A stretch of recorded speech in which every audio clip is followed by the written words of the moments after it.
Shwmae. A chroeso I Uned 14.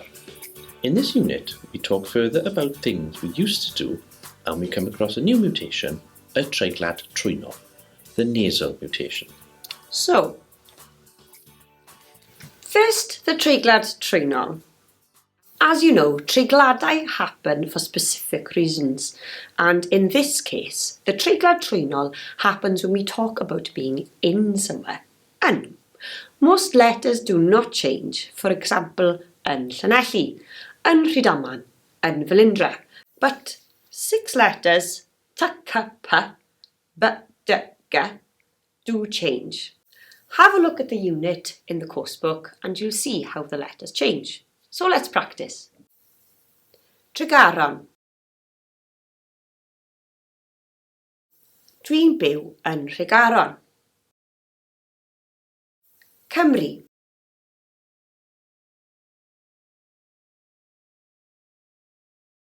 Dwi'n byw yng Nghymru.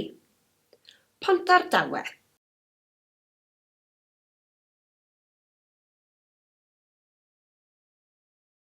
Dwi'n byw ym Mhontardawe. Dowlais.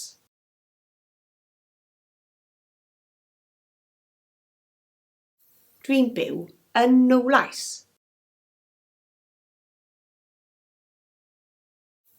Gwynedd.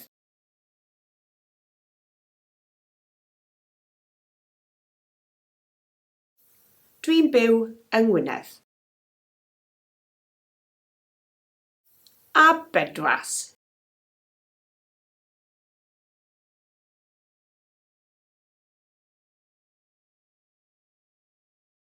Dwi'n byw ym Medwas.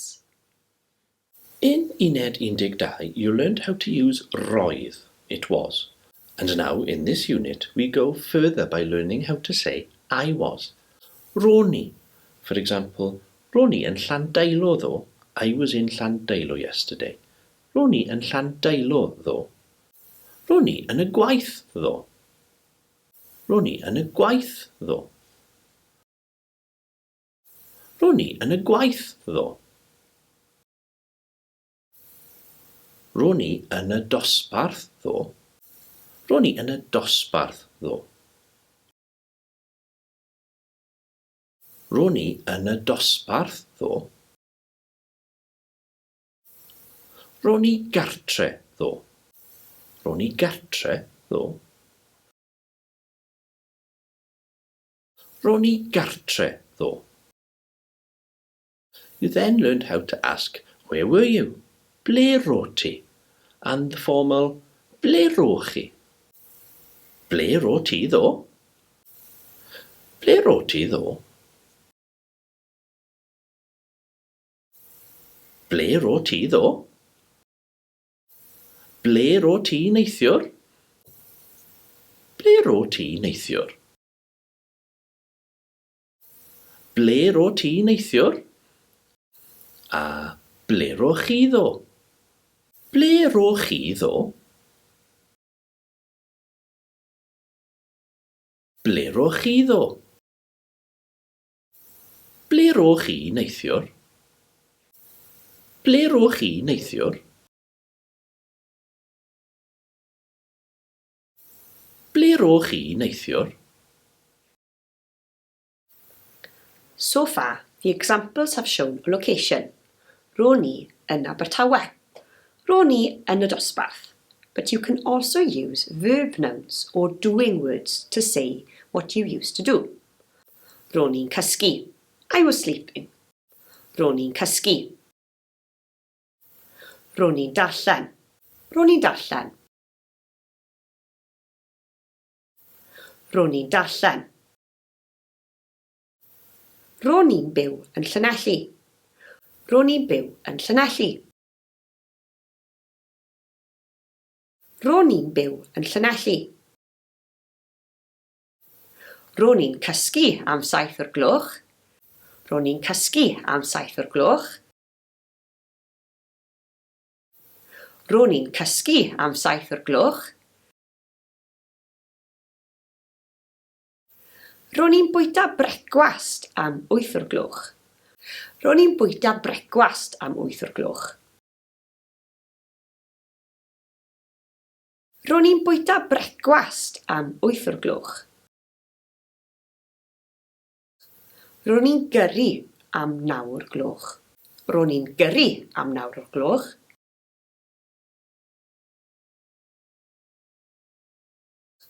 Ro'n i'n gyrru am 9 o'r gloch. Ro'n i'n gwrando ar y radio am 10 o'r gloch. Ro'n i'n gwrando ar y radio am 10 o'r gloch. Ro'n i'n gwrando ar y radio am 10 o'r gloch.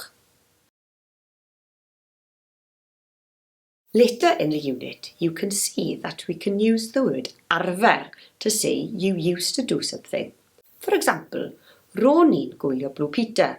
I was watching Blue Peter.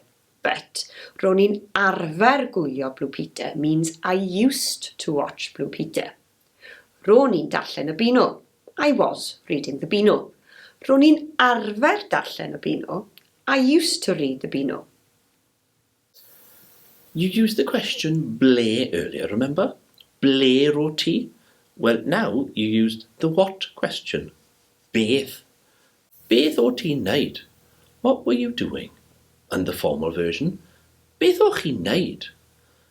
Let's practice using the examples from the book. Beth o ti'n neud am 7 o'r gloch? Beth o ti'n neud am 7 o'r gloch? Beth o ti'n neud am 7 o'r gloch? Beth o ti'n neud am 8 o'r gloch? Beth o ti'n neud am 8 o'r gloch?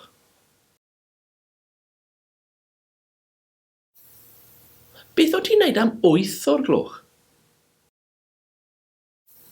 And the chi version? Beth o chi'n neud am 9 o'r gloch? Beth o chi'n neud am 9 o'r gloch? Beth o chi'n neud am 9 o'r gloch? Beth o chi'n neud am 10 o'r gloch?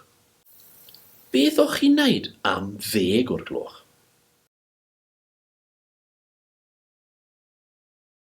Beth o chi'n neud am 10 o'r gloch? You then moved on to the negative. Do'n i ddim, I was not. For example, do'n i ddim yn canu.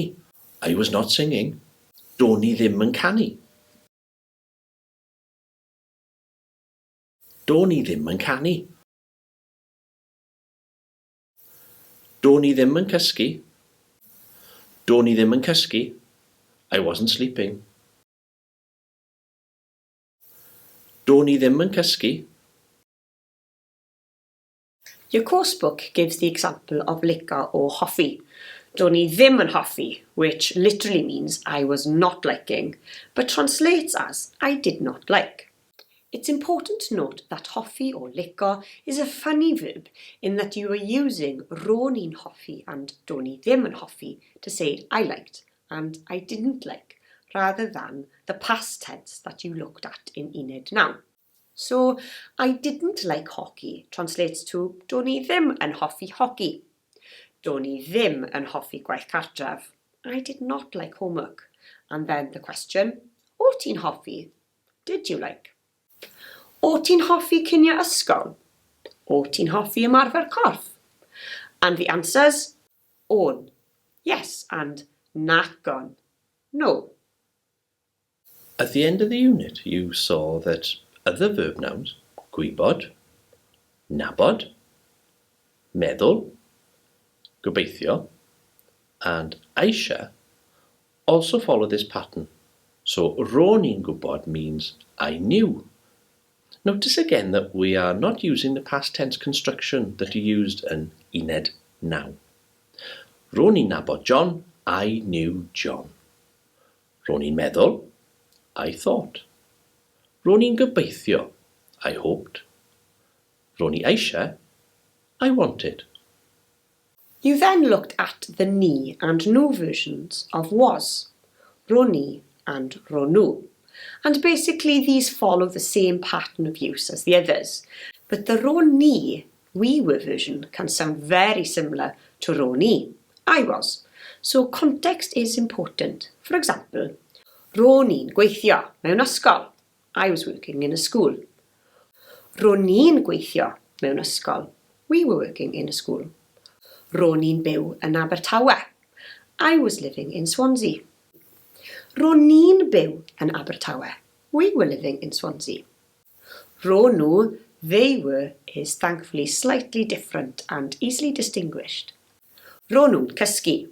They were sleeping. Ro nhw'n cysgu. Ro nhw'n cysgu. Ro nhw'n canu yn y neuadd. Ro nhw'n canu yn y neuadd. Ro nhw'n canu yn y neuadd. Ro nhw'n byw yn Llansamlet. Ro nhw'n byw yn Llansamlet.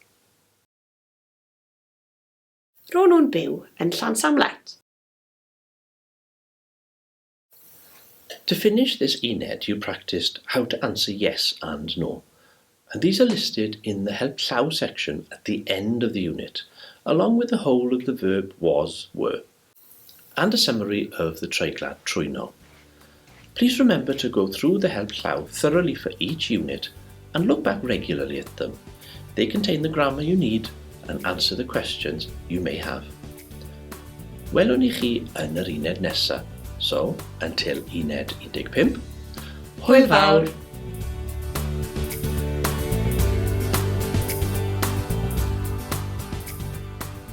Amgueddfa, amgueddfeydd.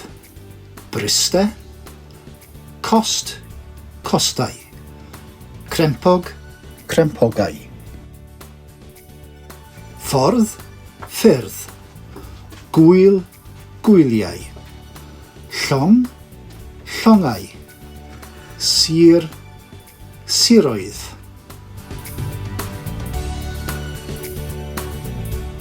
Bwyty, bwytau. Castell, cestyll. Côr, corau. Cyngor. De, gogledd, deintydd.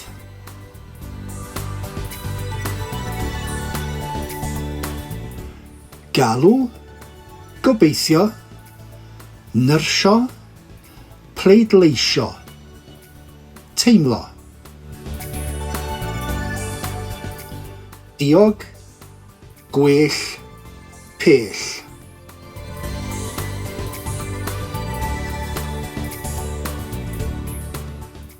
Ar hyn o bryd, athro cyflenwi.